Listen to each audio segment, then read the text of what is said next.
En todos los países del mundo a través de los años han surgido muchas leyendas y mitos. Estas han aterrorizado la mayor parte de la población del mundo.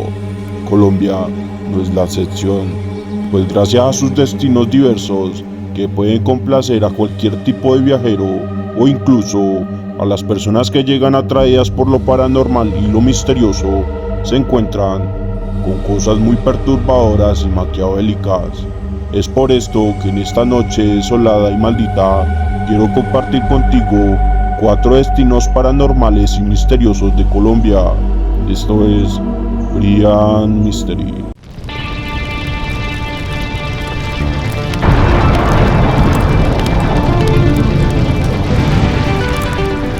Iniciamos este video maldito con un destino afrodisíaco que cualquiera desearía conocer. Esto por sus paisajes y su clima fenomenal. Es el caso del Salto del Tequendama, que a pesar de su estructura colonial y su historia trascendental, este oculta unas misteriosas y perturbadoras leyendas. El Salto del Tequendama es una cascada de 157 metros que se forma gracias a las aguas del río Bogotá. Este atractivo natural está ubicado aproximadamente a 30 kilómetros al suroriente de la capital del país, y sus historias paranormales están relacionadas en su mayoría con las supuestas almas en penas de múltiples suicidas. Estos han acabado lastimosamente con su vida arrojándose al abismo. Según reza la tradición popular, este espacio tiene una fuerza especial que invita a quienes se acercan demasiado a la orilla a saltar. Sin embargo, también se dice que las muertes datan desde las tribus indígenas de la región, ya que estos llevaban a sus prisioneros para obligarlos a lanzarse. Los eventos extraños se concentran sobre todo al costado, mirando hacia el precipicio, en una casona que en la actualidad alberga un museo y que antes fue una estación de tren, luego un hotel y finalmente un restaurante. En este lugar podemos encontrar desde apariciones de hombres sin cabeza hasta ruidos de peleas. Son algunas de las cosas que suceden en el recinto. Incluso los lugareños afirman que hasta el día de hoy deambula una monja que cayó accidentalmente a las aguas que desembocan en lo que ahora se llama el Lago de los Muertos. Las prisiones son lugares en donde los condenados o presuntos culpables de un delito son encarcelados por un largo tiempo.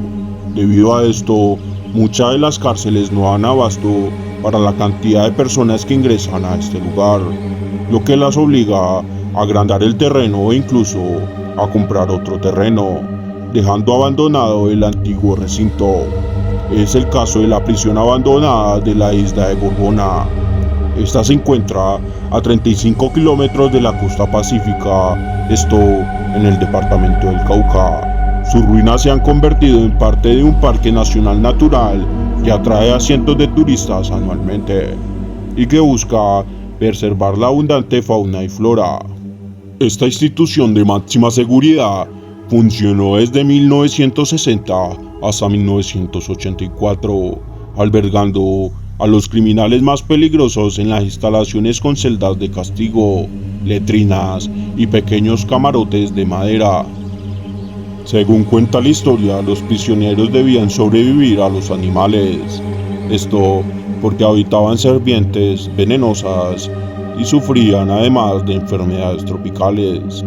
Entrar a Gorgona en aquella época era casi que una sentencia de muerte, esto debido a la cantidad de animales depredadores de la zona. Se dice que en la actualidad la misteriosa energía del lugar se ve acompañado por sombras fugaces y ruidos inexplicables.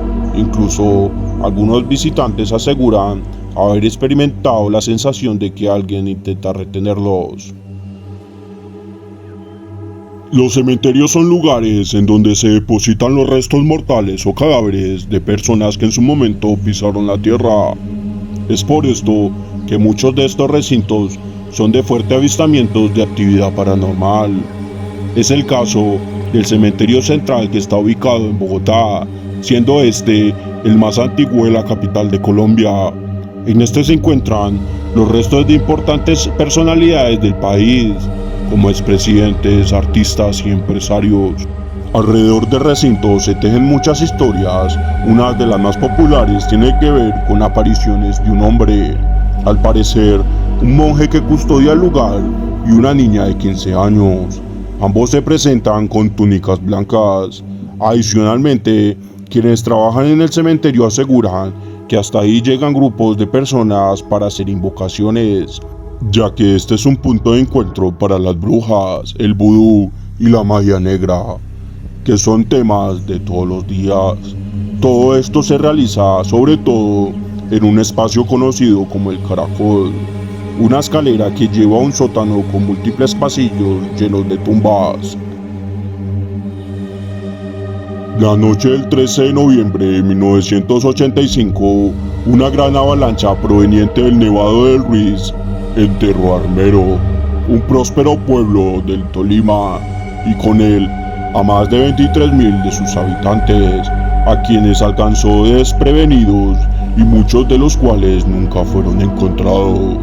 Con el paso del tiempo, el espacio físico se ha convertido en un camposanto, con cientos de tumbas simbólicas que sobresalen junto a la maleza que invade las ruinas de las antiguas edificaciones. La punta del campanario de la iglesia, que sobrevivió a la tragedia, se ha colocado en el mismo sitio donde estaba antes este recinto sagrado.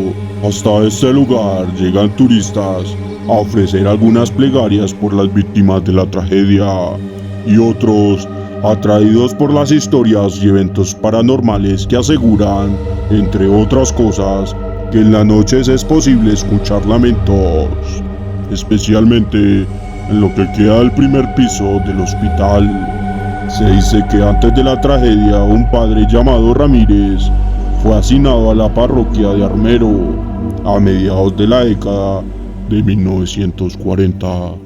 La llegada de este padre cambió la dinámica del pueblo, pues distinguía a las personas de acuerdo a su preferencia política. Esta situación generó bastante molestia en la población, que se hizo evidente tras el Bogotazo el 9 de abril de 1948. En este contexto político tan complejo, el padre Pedro María Ramírez se enfrentó a los propios habitantes de Armero, y fueron ellos quienes lo asesinaron. A raíz de esto, cuentan los lugareños que en agonía el sacerdote lanzó la frase: "No quedará ni piedra sobre piedra en Armero", algo que muchos consideraron como la maldición de Armero. Esto generó mucha controversia debido a lo sucedido el 13 de noviembre de 1985 en Armero. ¿Tú qué dices? ¿Crees en las maldiciones? Esto es Brian Mystery.